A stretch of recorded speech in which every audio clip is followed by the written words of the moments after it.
안녕하세요. 임차인만 100명인 자산러너입니다. 오늘은 성공적인 수익형 부동산, 그 중에서 다가구 투자의 세 가지 법칙에 대해서 말씀드리겠습니다. 매입 가격, 미래 수익률, 그리고 바로 레버리지입니다. 제가 10년 동안 부동산 투자를 하면서 깨달은 게 있어요. 부동산으로 돈을 많이 버는 사람과 적게 버는 사람의 차이가 뭔지 아십니까? 좋은 매물을 고르는 능력이 아닙니다. 바로 이 세 가지 원칙을 지키느냐, 안 지키느냐 차이였습니다. 오늘 이 얘기를 꼭 하고 싶었습니다. 이건 제 가족한테도 안 했던 얘기거든요. 2026년 수익형 부동산 투자만으로 부자 되는 절대 원칙, 그 첫 번째. 수익형 부동산의 80%는 매입 가격에서 이미 결정이 됩니다. 수익형 부동산 투자에서 제가 가장 많이 받는 질문이 있는데요. 지금 이거 금매인가요? 이런 질문입니다. 그런데 사실 금매의 기준은 생각보다 굉장히 모호해요. 호가가 낮다고 금매도 아니고요. 또 공인중개사님이 아주 싸다고 말한다고 해서 금매도 아닙니다. 그래서 저는 아주 단순한 기준 하나만 봅니다. 바로 이 건물의 직전 실거래가입니다. 지금 파는 사람이 이 건물을 얼마에 샀는지 확인하는 것, 이게 가장 현실적인 기준입니다. 그리고 가능하다면 이전 거래 가격과 비슷한 수준에 매입하는 것이 중요하다고 생각합니다. 저는 그 순간 이미 투자의 절반은 성공했다고 판단합니다. 그런데 사실 많은 분들이 이렇게 생각하시거든요. 아니, 그전 가격에 샀는데 왜 같은 가격에 다시 팔아요? 생각보다 이런 일이 자주 벌어집니다. 부동산이 가격이 아니라 그 사람의 사정이 가격을 결정하기 때문이죠. 급한 사업자금, 그리고 상속 문제, 현금 유동성 위기처럼 가격보다 속도가 중요한 상황이 있습니다. 제가 본 건물 하나가 있는데요.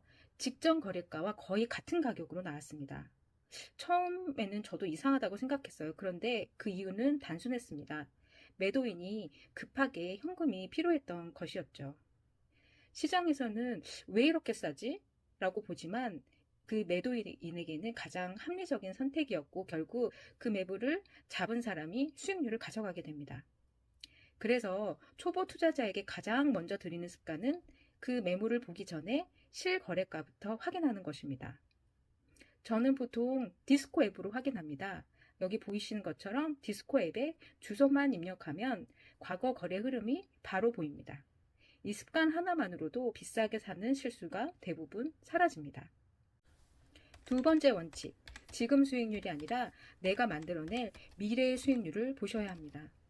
수익형 부동산을 처음 보면 가장 먼저 보는 숫자가 바로 현재의 수익률입니다. 그리고 부동산을 보러 갔을 때 중개사님들이 이런 말을 많이 해요. 이 건물 수익률이 8%나 나와요. 요즘 이런 수익률 거의 없습니다라고요. 그런데 여기서 반드시 멈추셔야 합니다. 요즘 지금 보이는 수익률이 진짜가 아닐 수 있기 때문입니다. 현장에서 가장 흔한 착시는 바로 월세와 관리비를 합쳐서 계산하는 가짜 수익률입니다. 하지만 관리비는 건물주 수익이 아니라 그 건물에 다시 쓰여야 하는 돈이니까요. 그래서 수익률 계산에서 관리비는 반드시 제외해야 합니다. 이 기준 하나만 지켜도 잘못된 투자의 절반은 피할 수 있습니다. 진짜 중요한 건 현재가 아니라 미래의 수익률입니다. 그래서 미래의 수익률을 보려면 저는 세 가지를 확인합니다.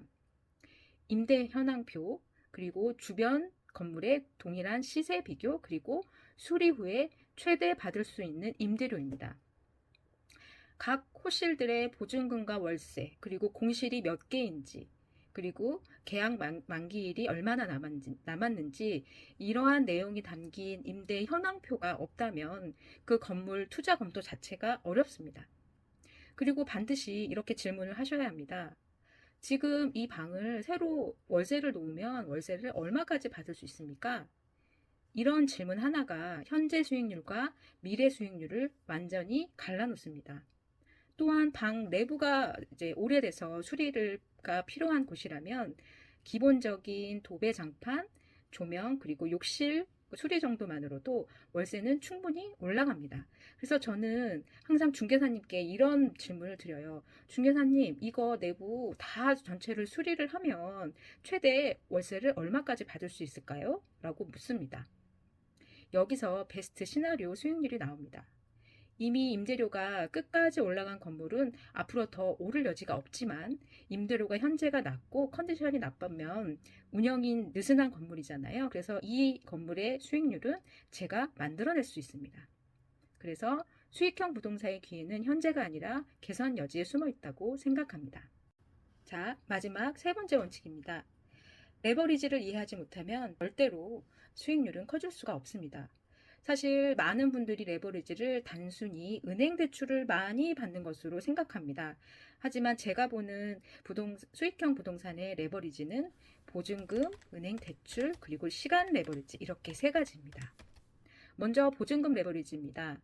다가구는 대출이 적게 나오는 경우가 많기 때문에 지금 가지고 있는 보증금의 규모가 중요합니다. 지금 현재 보증금이 많다는 것은 처음에 내 돈이 적게 들어간다는 뜻이고 보증금 자체가 이미 하나의 레버리지가 되는 것이죠. 두 번째는 은행 대출 레버리지입니다. 여기서 중요한 것은 많이 받는 것보다는 버틸 수 있게 받는 것입니다. 레버리지는 속도를 높이는 도구이지만 잘못 쓰면 무너지는 이유가 되기 때문입니다. 세 가지 중요한 레버리지는 바로 시간 레버리지입니다. 이걸 이해하면 투자가 완전히 달라져요. 제가 실제로 겪은 일인데요. 제가 처음에 원룸 건물을 살 때 보증금이 좀 많았던 건물을 샀거든요. 그래서 은행 대출이 나오지를 않았었습니다. 그런데 4년이 지나니까 어떤 일이 벌어졌냐면요. 제가 살 때는 감정가가 11억이었는데 그 건물의 감정가가 글쎄 20억으로 올라간 거예요. 시간 레버리지를 통해서 저희 자산이 커 나간 것입니다. 그래서 최근에 감정가가 20억이나 증가하기 때문에 저는 이 건물에서 4억 원의 대출을 받게 되었습니다. 그 결과 제 투자금은 줄었고 수익률은 더 커졌습니다. 이것이 바로 시간 레버리지입니다. 부동산은 시간이 지나면 대출 구조까지 바꾸게 되는 자산입니다. 결국 부조가 되는 구조는 단순합니다. 이전 거래 기준으로 싸게 사고 미래의 수익률을 만들고 그리고 세 가지 레버리지로 투자금을 줄이는 것입니다.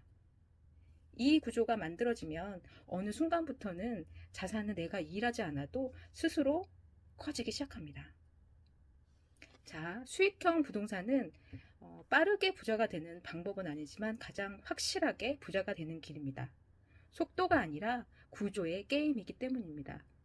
지금 이 영상을 보고 계시는 30대, 40대, 그리고 50대의 직장인 여러분들 늦지 않았습니다. 오늘 제가 말씀드린 이 세 가지 원칙만 기억하셔도 투자의 방향은 완전히 달라질 것입니다. 저 역시 같은 길을 조금 먼저 걸어온 사람으로서 앞으로도 현실적인 기준만 차분히 나누겠습니다. 시청해주셔서 진심으로 감사합니다.